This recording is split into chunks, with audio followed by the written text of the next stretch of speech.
There are three sisters in the old Scottish tales, and the world always seems to know what to do with the two who marry well. The eldest takes a lord. The middle takes a merchant with ships. They ride away in carriages, laughing at the dust they leave behind. The youngest is given something else. A black bull comes to the door on the morning her sisters are gone. He is not a beast in the stupid sense. His hide shines like storm cloud over moor grass. His eyes are human eyes, which is worse.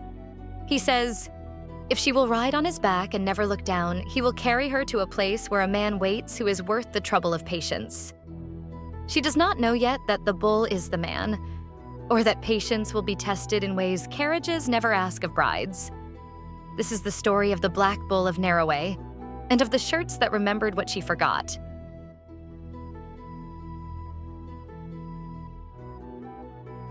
She climbed onto his back and felt the muscle move under her like a living hill. He said, "Hold on, do not look down." The road left the village without farewell, which is how some marriages begin in folktales, without applause, only motion. They crossed low hills brown with heather. They crossed burns that flashed white in the gaps. Night came and did not frighten her as much as it should have, because the bull's warmth was steady and his breath was even. Stars moved above them. Once she tilted her eyes toward the ground and he stopped so suddenly she nearly slid. He did not scold. He only said, again, "Hold on." And she understood that the rule was not cruelty. It was the price of carriage. By the third day, her hands had learned the rhythm of his shoulders. By the fourth, she could tell, from the tension in his neck, when the path was about to turn dangerous. She loved him a little then, in the way you love what keeps you alive without asking for poetry.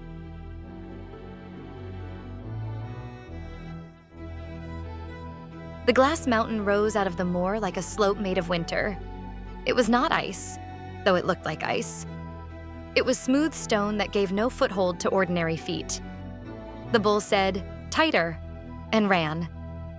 She shut her eyes and held the ridge of his shoulders until the air sang in her ears, and they stood on the far side with the sun in their faces. The apple tree stood alone in a field where no field should have been.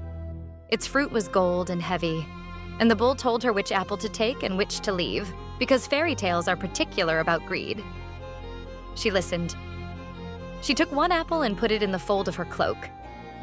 The last trial was a river that ran red as rust under a sky without birds. He waded in up to his chest, and she clung to him while the current pulled at her boots. The water was cold enough to steal breath. She felt the bull's heart hammering against her wrists. Some tellings say it was blood. Some say it was only water stained by iron earth. Either way, she did not look down, and when they reached the far bank, he breathed once, long, as if a man had been holding his breath for years. Beyond the river, the moor opened again, gentler now, as if the land itself had decided they had paid enough. He did not speak. He did not need to. She understood that the trials were not punishments, but doors, and that each door closed behind them the moment they passed. They came to a house that should have been joy.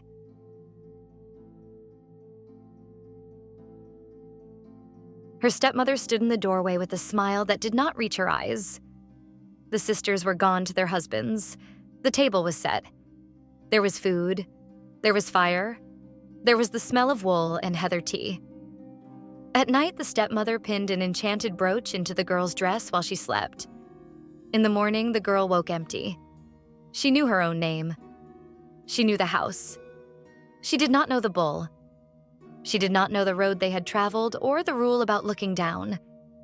The bull stood at the gate and called to her, and she looked at him as at a stranger. He left because he had to, because curses do not argue with forgetting. She watched him go across the moor and felt nothing, which is the cruelest part of enchantment, that it makes you innocent in your own betrayal.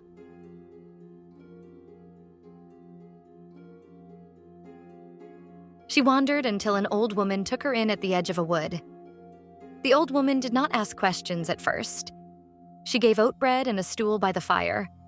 Then she pointed to a hedge of thorns where shirts hung on the branches, fine shirts, men's shirts, and every one of them stained with blood that the river would not take.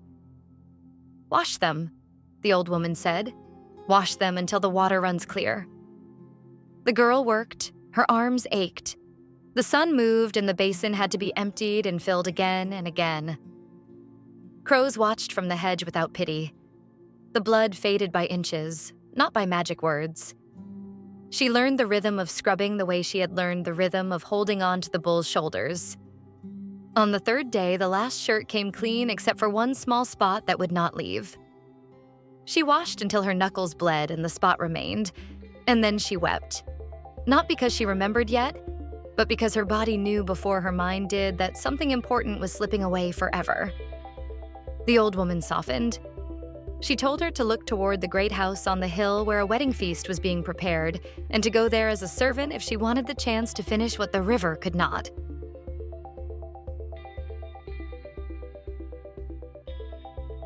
The hall was bright with candles and music.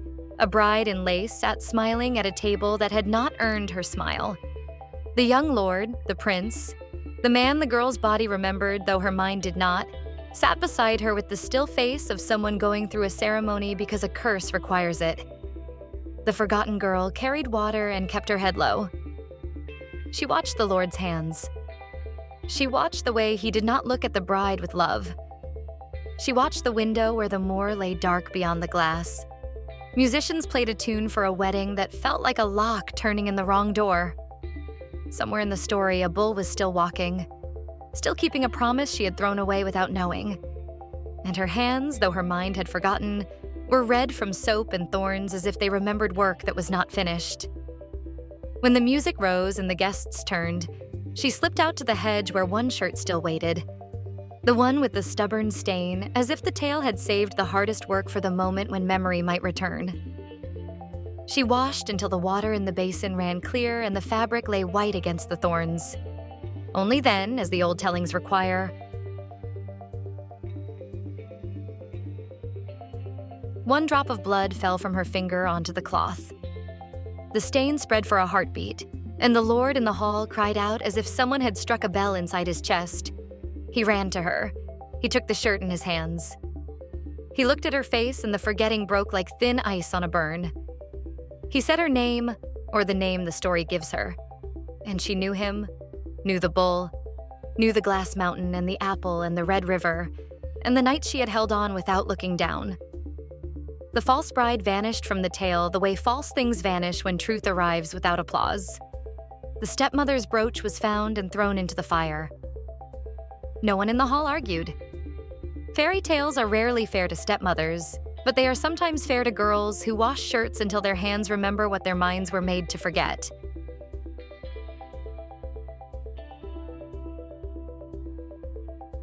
The curse lifted at dawn the way weather lifts, not with trumpets, with a change in the light.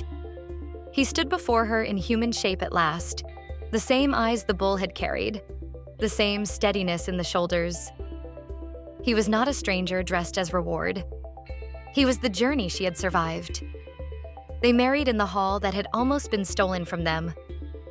The sisters came back in their fine clothes and did not laugh. The moor outside lay quiet, as if it had been holding its breath through the whole tale. Some say the bull was a prince from Norroway. Some say Norroway is only a word for the place you reach when you refuse to let go. If you remember anything, remember the rule that sounded small and was not. Hold on. Remember the shirts on the hedge. Remember that love in these stories is often work done with cold water and stubborn hands. This was Forgotten Fables. This was the Black Bull of Norroway.